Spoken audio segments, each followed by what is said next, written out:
Chapter 7 Carvel at Candlelight by Mary Pope Osborne.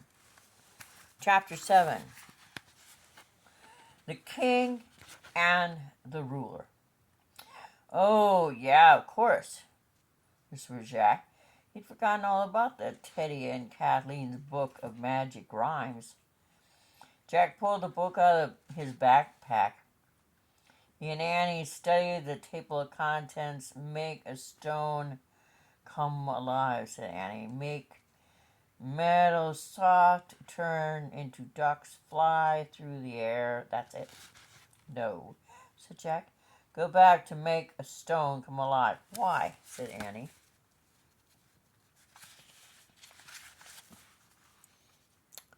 Because the lion's supposed to carry us, said Jack, and he already has wings, but he's made of stone. So what we need to do is make him come alive. Oh, right, said Annie. But then what? Said Jack. Where will we go? Merlin's letter said an angel of gold would show us the way, remember? Said Annie. Angel of gold, said Jack. Where are we going to find that? And how will we find Neptune? How will he help us save Venice? Patience, said Annie. If we need more magic, we'll go back to the book. Okay? Let's hurry, said Jack. He opened Kathleen's book to the second rhyme. He took a deep breath. He looked down at the lion on the ledge. Then he read in a loud, clear voice, Stone so silent, cold, and hard. Comata like comata scarred. It's a great picture of a lion with wings. Crackling sounds seemed to come from the deep within the lion's body as Jack and Annie peered down at the statue. The lion's stone mane ruffled into a mass of shaggy fur.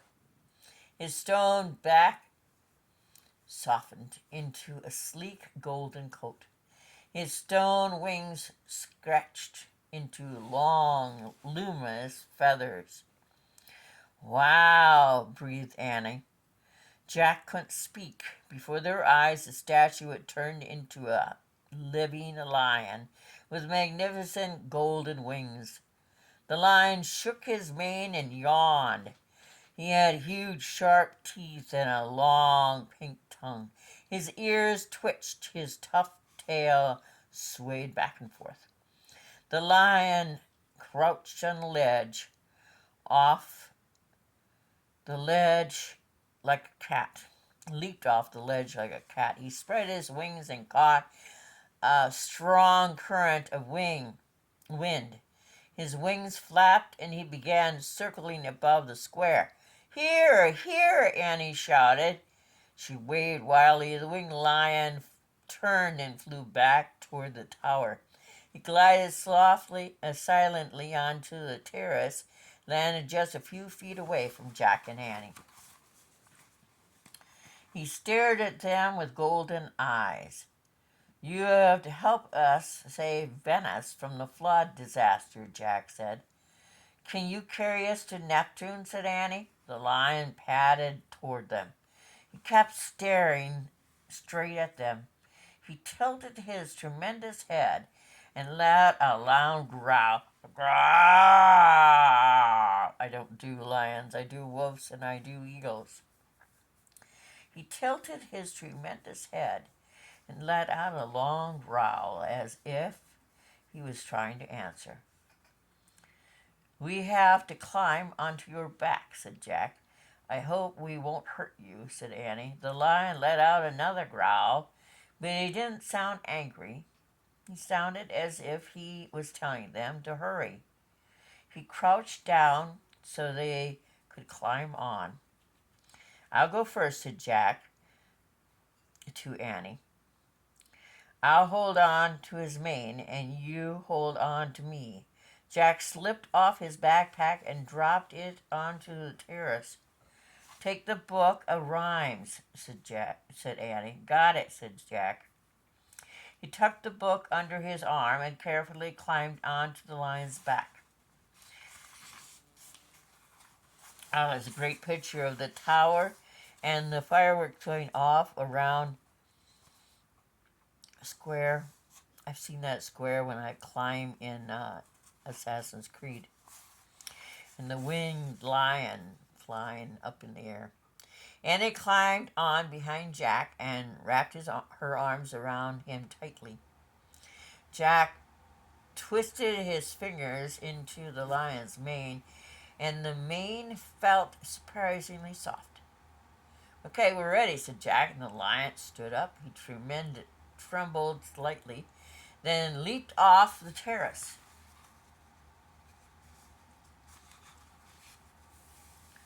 Ah, Jack yelled. The rhyme book slipped from under his arm and fell down into the flooded square below. Oh no, our book!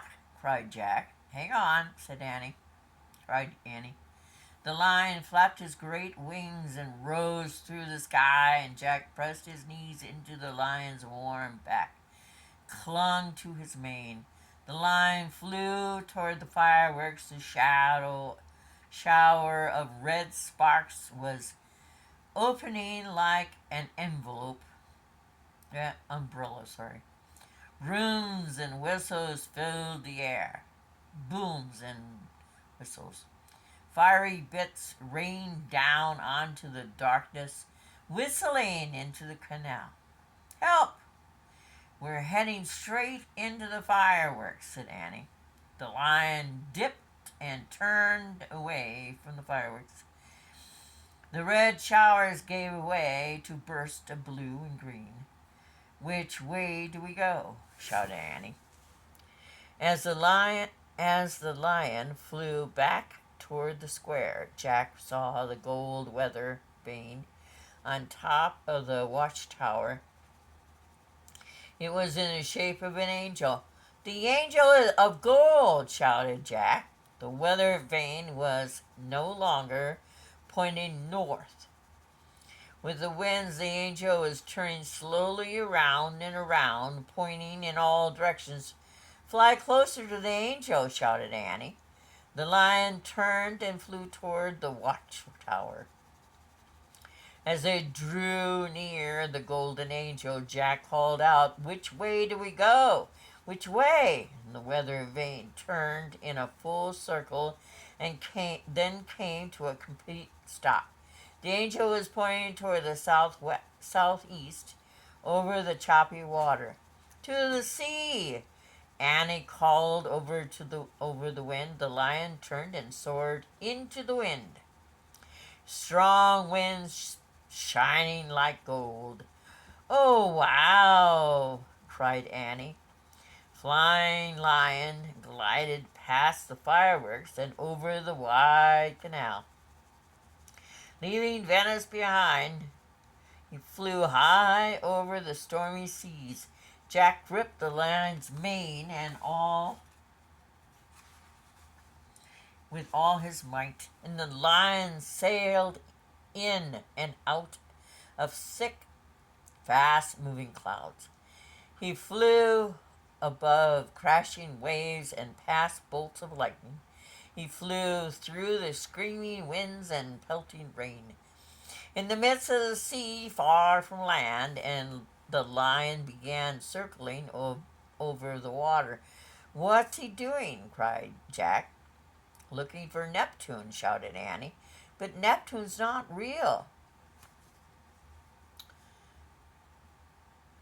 said Jack. "I know," shouted Annie. "We'll have to use our imagination like Lorenzo. Try to imagine Neptune." Jack tried to imagine Neptune, but he was too scared to think clearly. "Neptune!" shouted Annie. "Rise from the water! Save Venice, Neptune! Help us!" Annie's voice was lost in the wind. Jack wrapped his arms around the lion's neck and buried his face in the lion's mane. He tried desperately to imagine Neptune. The lion let out a roar, and with his hands under the lion's throat, Jack felt as if he himself were roaring. Lion roared again, and roaring made Jack feel stronger and calmer.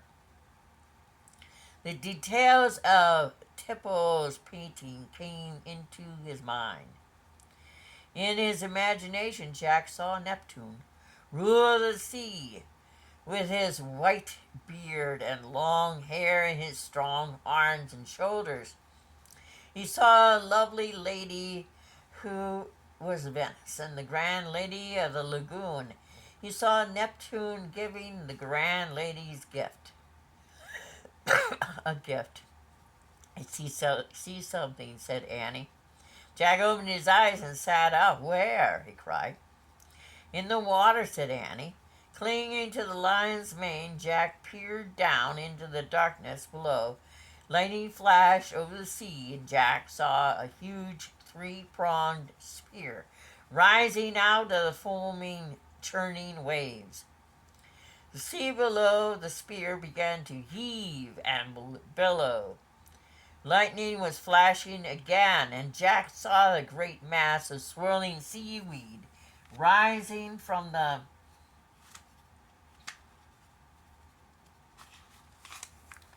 waves, not seaweed, hair, Jack realized. Man's giant head and neck appeared above the surface of the water. Then the man's massive shoulders, chest, arms rose above the storm-tossed sea.